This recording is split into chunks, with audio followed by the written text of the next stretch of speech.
भारत पाकिस्तानमध्ये तणाव निर्माण होण्यापूर्वीच देशाच्या उत्तरेकडील पर्यटन स्थळांच्या सहलीवर गेलेल्या जिल्ह्यातील पर्यटकांचा परतीचा प्रवास कसरतीचा ठरला। काही भागातील विमान वाहतूक बंद असल्याने रस्ते वाहतुकीचा एकमेव पर्याय त्यांच्याकडे उरला होता। मजल दर मजल करत 250 पर्यटकांनी घर गाठलं। जिल्ह्यातील पर्यटकांनी महिन्यापूर्वी लेह, लडाख, काश्मीर, चंदीगड आदी भागात सहलीचं नियोजन केलं होतं। भारत पाकिस्तानमध्ये युद्धजन्य परिस्थिती निर्माण होण्यापूर्वीच पर्यटन स्थळावर पर्यटक पोहोचले होते।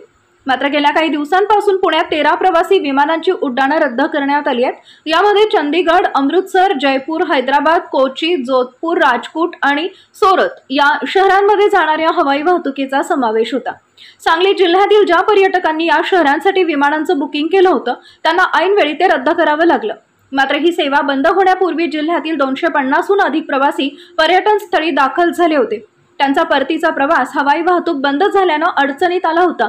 टूर्स अँड ट्रॅव्हल्स कंपन्यांकडून पॅकेज त्यांनी घेतलं होतं। परतीच्या प्रवासाचे पर्यायी नियोजन करण्यासाठी कंपन्यांनी पर्यटकांना आणखी काही दिवस पर्यटन स्थळी थांबवलं होतं।